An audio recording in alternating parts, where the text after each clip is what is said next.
Olá, meus queridos alunos, sejam bem-vindos a mais uma aula. A nossa aula hoje será para a turma do primeiro semestre do curso de Psicologia da FPJ, a disciplina de Epistemologia da Psicologia. E um dos assuntos que são pertinentes à nossa disciplina é diferenciar a psicologia do senso comum para a psicologia científica. E a gente se questiona o que seria esse senso comum e o que seria a ciência, né? A diferença desses dois momentos. E aí, começando a falar do senso comum, a gente sabe que a psicologia ela foi apropriada pelo senso comum em diversos momentos. Quem nunca ouviu, por exemplo, alguém dizer que a melhor amiga é como se fosse uma psicóloga, porque ela me escuta, ela me entende, ela me dá bons conselhos. Ou então um vendedor que tem um grande poder de persuasão. Olha, aquele cara, ele é muito bom em psicologia, ele sabe persuadir as outras pessoas. Então, a psicologia, ela foi apropriada pelo senso comum de uma maneira muito forte, muito significativa. E aí a gente vai buscar agora definir o que é senso comum e o que é essa psicologia científica. Para referência dessa nossa aula de hoje, a gente vai estar utilizando o livro Psicologias, da Ana Bock, e aí especificamente o capítulo 1. Então, eu vou em alguns momentos até ler algumas citações aqui do próprio capítulo, no que diz respeito ao que a autora fala sobre esse lugar da psicologia, do senso comum e como é que a gente entende isso, qual a importância da gente compreender a diferença dessas duas coisas. E aí, para começar, ela relata justamente isso, da apropriação que o senso comum faz acerca do conhecimento psicológico, ou pelo menos o que se entende do que é conhecimento psicológico pelo senso comum, tá bom? E aí ele segue aqui, quando ele traz no livro, trazendo que, na verdade, essa psicologia, vamos colocar entre aspas, essa psicologia utilizada pelas pessoas no senso comum não é a psicologia que nós, psicólogos, que vocês daqui a pouco estarão exercendo. A psicologia científica, ela difere da psicologia do senso comum. Então, o primeiro marco é esse, que a gente tem que ter em mente que elas diferem, elas não são a mesma coisa. Então, a gente tem que lembrar que a psicologia que o senso comum prega é diferente do que a gente estuda em psicologia, que vocês estão iniciando os estudos referentes à disciplina. Bom, e aí a gente começa trazendo a importância também desse senso comum, porque o senso comum ele vai ser o que a autora chama até no livro dela, do conhecimento da realidade, porque o senso comum, diferente da ciência, ele não precisa dessa verificação. Então, o que se entende no senso comum, o que se percebe em vivência X no senso comum, aquilo vai sendo passado de geração em geração. Eu sempre costumo dar o exemplo em sala de aula, e eu até falei com vocês em sala, do exemplo da manga com leite, dessa mistura, né? Quais de nós não ouviu ou até mesmo se utiliza desse conhecimento do senso comum no que diz respeito a não tomar manga com leite, principalmente à noite. Esse conhecimento ele foi perpassado por diversas gerações, mães, filhas, avós, e por essa razão muitas pessoas elas não têm esse comportamento de tomar a manga com leite porque acreditam que vai causar algum prejuízo. Então a gente tem aí esse dado de um conhecimento que foi trazido pelo senso comum e ele é perpassado entre gerações. Bom, e aí quando a gente pensa no senso comum, a gente também para avaliar como o conhecimento ele é percebido, ele é construído diante dessa realidade. Então, diferente da ciência, o senso comum constrói o seu conhecimento, que também é válido em diversos aspectos, mas ele é construído de uma maneira muito particular, muito diferente do conhecimento científico, tá bom? E para a gente pensar um pouquinho no que seria esse conhecimento do senso comum, a gente vai pensar em alguns exemplos. Ele coloca até aqui no livro o fato de uma dona de casa que utiliza a garrafa térmica para manter o café quente. A gente sabe que o uso da garrafa térmica tem uma explicação científica por trás uma comprovação científica, na verdade, por trás do uso, mas a dona de casa, ela não tem esse conhecimento não é próprio dela, mas ela se utiliza disso de uma maneira muito satisfatória. Diria que são leis da física, né? Inclusive, física que geralmente é uma matéria que é bem detestada, digamos assim, por muita gente, por conta da dificuldade, enfim. Mas a gente vê o quanto o senso comum ele se apropria de diversos conhecimentos, não só da psicologia. A gente vê aí o exemplo da física, a gente pode pensar em vários outros exemplos dessa apropriação do senso comum da ciência, e especificamente da ciência psicológica, quando a gente for pensar. A gente tem o exemplo também das plantas medicinais, por exemplo. Esse momento específico que a gente está vivendo, diante dessa pandemia que tem nos causado mudanças de comportamento significativas, a gente vê, por exemplo, pessoas, eu já ouvi, acredito que vocês tenham ouvido também, pessoas indicando que tomem um chá de camomila, que façam algum tipo de uso de alguma erva medicinal, no sentido de que a pessoa ela se acalme, que ela não venha a ter nenhum sintoma mais grave no que diz respeito à ansiedade. Então a gente vê como o senso comum ele acaba invadindo muitos espaços. Isso não é ruim, porque isso é necessário também. O conhecimento do senso comum ele é necessário para a nossa vida de uma forma geral, tá bom? E ele coloca também como a questão do senso comum ela nos traz uma garantia de um segmento,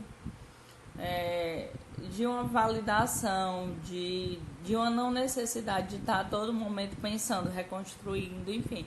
O senso comum nos garante uma continuidade, que isso também vai ser importante para o nosso desenvolvimento, até mesmo enquanto espécie, se a gente for pensar no que diz respeito a isso. A produção do senso comum ela também nos garante uma visão de mundo muito particular, porque quando a gente pensa nessa perspectiva de senso comum, a gente vai pensar em sujeitos que validam não, uma palavra melhor, sujeitos que regem a sua vida por essa perspectiva.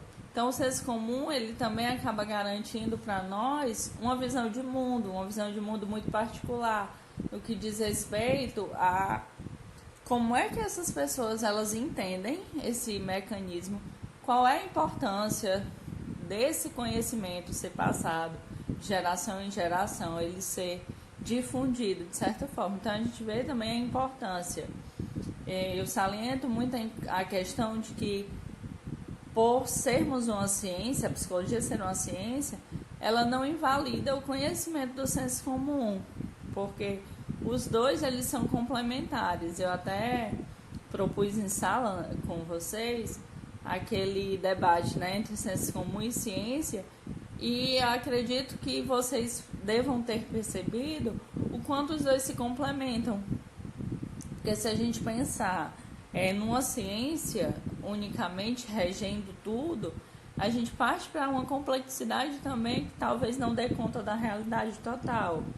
Então a gente vê esses dois aspectos como complementares, trazendo questões de como é que esse senso comum ele se apropria do saber psicológico, a partir de que referência esse senso comum cria essa apropriação, Então, por exemplo, vocês já devem ter escutado pessoas dizendo, por exemplo, fulano é neurótico, ou aquele rapaz é complexado, aquela menina é histérica. Então, esses conceitos, complexado, neurótico, histérico, são conceitos que advêm da nossa ciência psicológica, mas que o senso comum ele se apropria de algumas vezes de uma forma errônea, mas de outras vezes não. Algumas vezes essa apropriação por parte do senso comum ela é feita de uma maneira correta, de uma maneira correta mesmo, interessante. E aí a gente vai ter esse senso comum sendo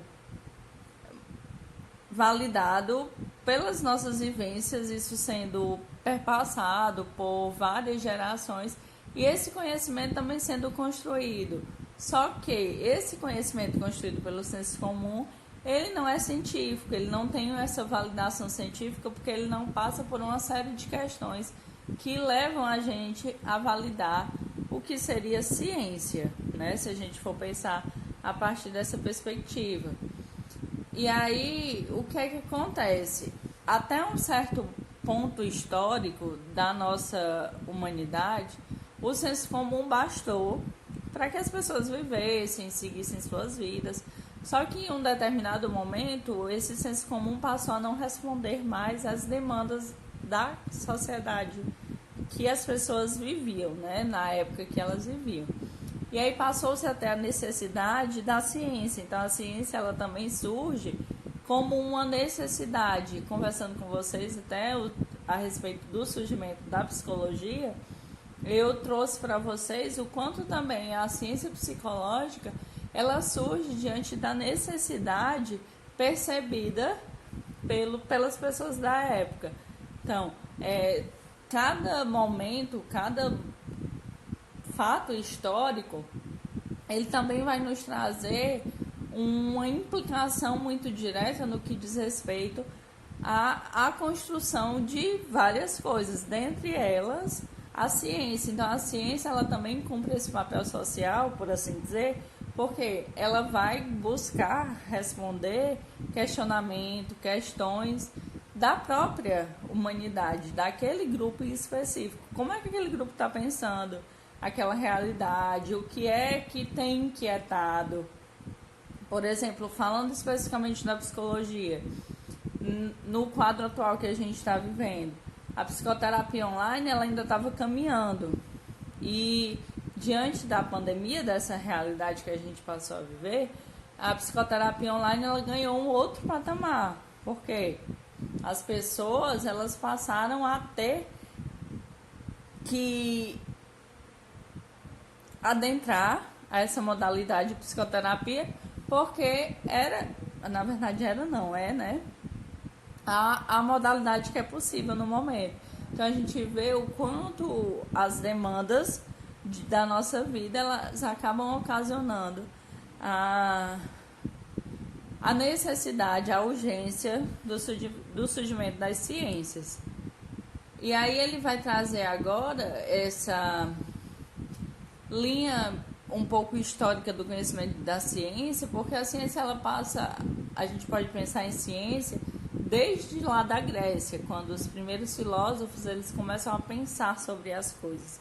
Então, agora essa noção de pensamento, de questionamento, de pensar sobre o que está sendo dito, será que aquilo é válido? Então, esse pensamento ele traz para a gente que agora isso vai mudar, que isso vai ser diferente, ou que não necessariamente o que era dito pelo senso comum é verdade.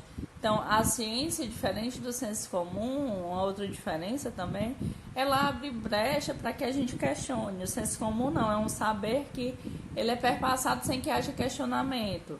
A gente não questiona com a nossa avó por que não pode tomar manga com leite. Porque se ela está dizendo, é um conhecimento que é válido, que tem que ser cumprido, que tem que ser repassado.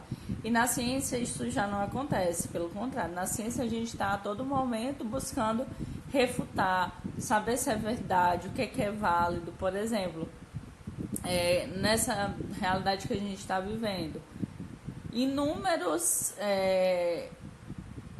já apareceram, né, inúmeras frases, inúmeros pensamentos no que diz respeito a um tratamento que ajudasse, que combatesse o vírus do Covid-19, mas o que a gente percebe?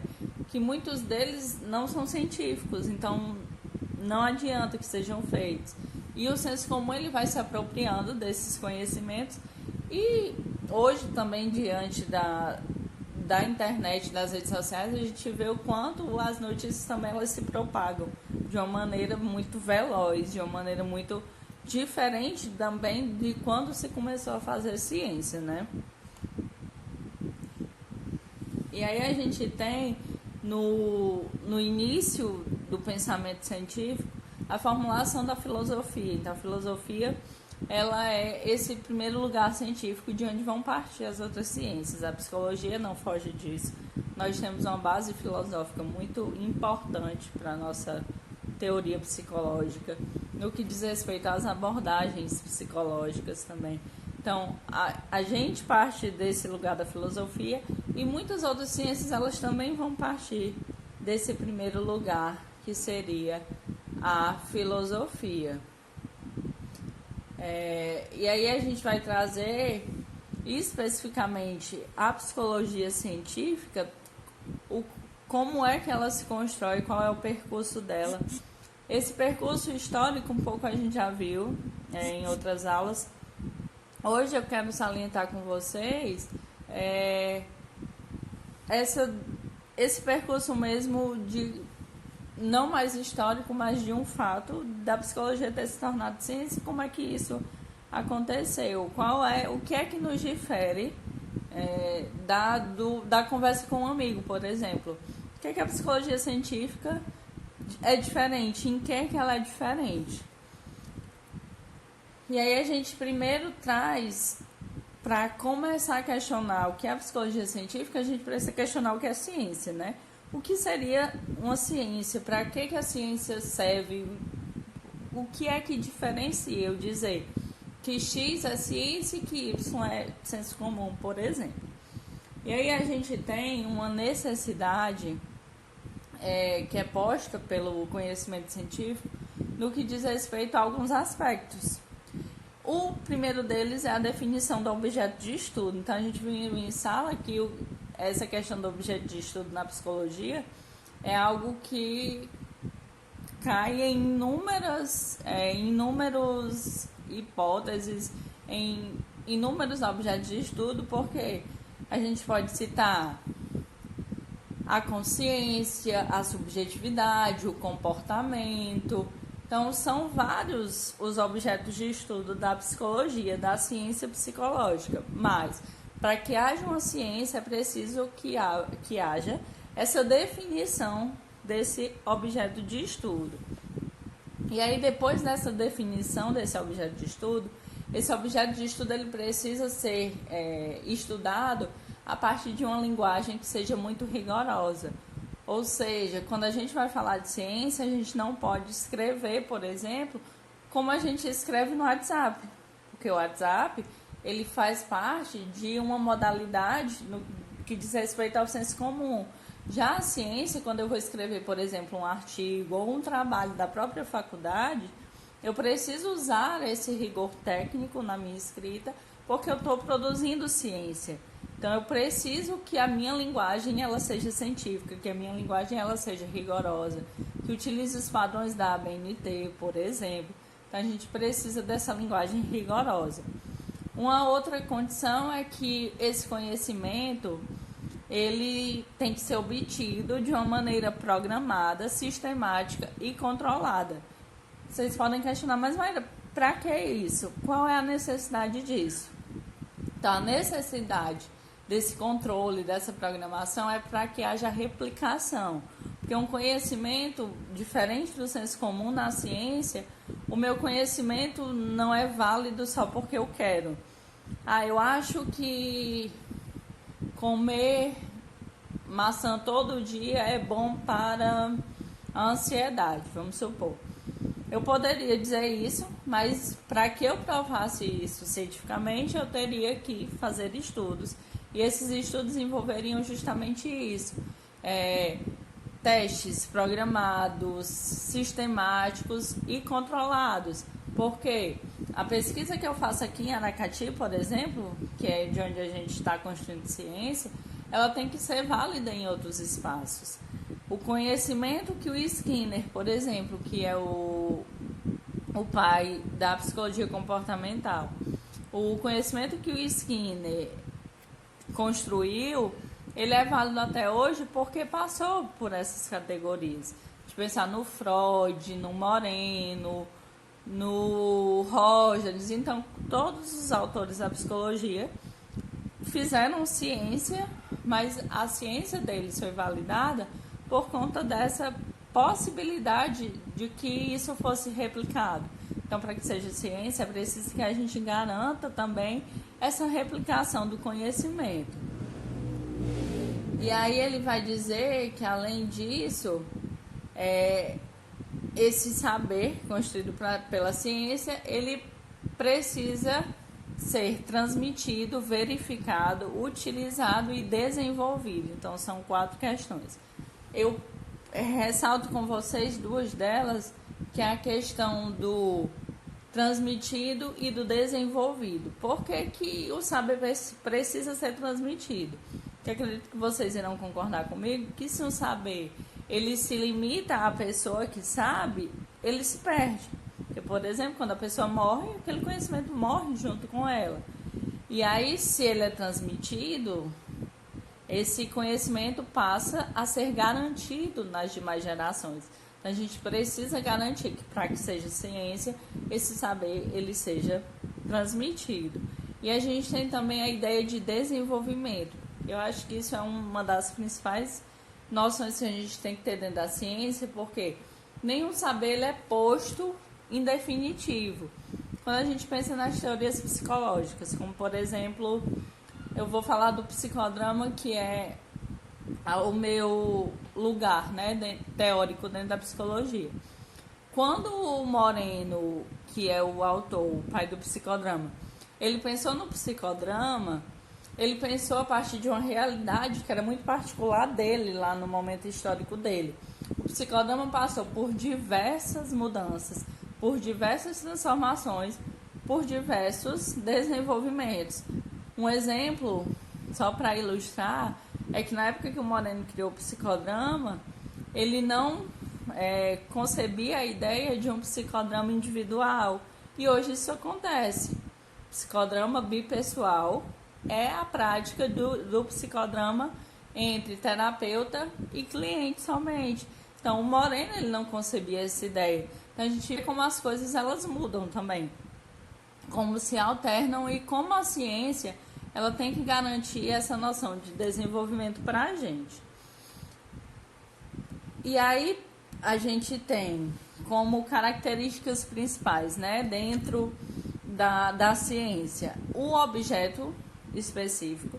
Então, na psicologia, por exemplo, a gente fala de objetos de estudo, uma linguagem rigorosa, métodos e técnicas específicas. Então, aquela ciência ela tem que desenvolver métodos próprios dela, porque senão ela vai ser outra ciência. Na verdade, ela vai ser uma mesma ciência se repetindo. Então, para que ela seja uma ciência própria, diferente, ela precisa ter métodos e técnicas próprias, né, específicas. A garantia também de um processo cumulativo de conhecimento. Então, esse conhecimento ele precisa ser acumulado, ele precisa ser repassado. E a noção também da objetividade. Um conhecimento científico ele precisa ser objetivo. Por que a Terra é redonda? É por isso. Então, essa objetividade, é essa questão. E pronto, a gente não fica arrodeando, digamos assim, né, como o senso comum diria. A ciência, não, a ciência ela é objetiva no que diz respeito à sua construção histórica mesmo. E aí a gente vai se questionar agora no que seriam os objetos de estudo da psicologia, que eu acabei de falar, né, agora há pouco, que para ser ciência a gente precisa eleger um objeto de estudo. E quais seriam, na verdade, esses objetos de estudo dentro da nossa ciência psicológica? Eu até falei um pouquinho antes no vídeo que a gente não tem só um, né? Eu não posso dizer que o objeto de estudo da psicologia, por exemplo, é o inconsciente, porque aí eu vou estar falando estritamente da psicanálise. Eu não posso dizer que é o comportamento, porque eu vou estar falando do behaviorismo. Então a gente vai ter que ter essa visão ampliada no que diz respeito ao objeto de estudo da psicologia, porque a gente tem diversos objetos de estudo. E aí a gente pode pensar em algum deles, como por exemplo, a questão do inconsciente na psicanálise. A psicanálise ela vai se ocupar de estudar o inconsciente, por exemplo. No livro, a autora, né, Ana Bock, ela traz a noção da subjetividade como objeto de estudo. Esse lugar da psicologia de estudar esse sujeito numa dimensão diferente da estudada pela sociologia, pela filosofia, por exemplo. Então, a psicologia é uma ciência independente por essa razão, porque ela vai estudar um objeto de estudo particular. O objeto de estudo da gente, a subjetividade, por exemplo, ela é própria da nossa ciência. Só nós vamos estudar a subjetividade. Só nós vamos pensar, vamos formular teorias. Nós que vamos nos ocupar desse lugar da subjetividade, né? Se a gente pensar no comportamento, por exemplo, vocês podem questionar assim, mas Maíra, a sociologia estuda o comportamento humano, por exemplo. Mas a forma como a sociologia estuda o comportamento humano não vai ser a mesma que nós na psicologia estudamos. Nós vamos estudar de uma maneira particular, uma maneira própria. Então, a gente vai ver o recado, né, dessa aula de hoje, o quanto o senso comum e a ciência eles divergem em alguns aspectos, principalmente no que diz respeito ao conhecimento psicológico, porque quando a gente fala de uma psicologia não científica, a psicologia do senso comum, ela vai dar brecha, por exemplo, de um familiar da gente chegar para a gente dizer: eu faço o que em situação X? E requerer da gente uma resposta, porque para eles o senso comum entende que a psicologia vai ter todas as respostas, por exemplo. Só que quando a gente passa para o lado científico disso, a gente vai dar como resposta, por exemplo, depende. Porque efetivamente vai depender de muitas coisas. Então a psicologia científica ela vai diferir da psicologia do senso comum em diversos aspectos. E tem que ficar muito claro para a gente isso, que o que o senso comum prega enquanto psicologia não é o que nós fazemos dentro da academia, dentro da universidade, porque a gente busca fazer psicologia científica, tá bom, gente? Então, eu espero que vocês tenham gostado do vídeo, que vocês aproveitem para conversarem entre si, para tirarem dúvidas a respeito desse lugar da psicologia enquanto ciência, porque nós, profissionais, sempre ressalto muito isso. Quem tem que saber de psicologia somos nós. Vocês serão profissionais logo logo, eu que já sou profissional da área. O senso comum, ele tem um saber que é válido e que é próprio dele. Então, se uma pessoa, por exemplo, pede um conselho para o psicólogo, ela não está errada no que diz respeito ao conhecimento que é próprio dela. Quem tem que saber de ciência psicológica somos nós. Então, cabe também a gente, como o próprio modelo científico propõe, que a gente propague esse conhecimento. Então, para que o conhecimento ele seja validado, ele precisa também ser repassado, né, para outras pessoas. Então, acredito que seja uma das nossas missões também enquanto psicólogos, e o nosso próprio código de ética também prevê isso, que nós divulguemos a nossa ciência, a ciência psicológica. Ok, gente? Então, muito obrigado. Espero que vocês curtam o vídeo e aproveitem ao máximo esse momento, tá bom? Abraço e até a próxima.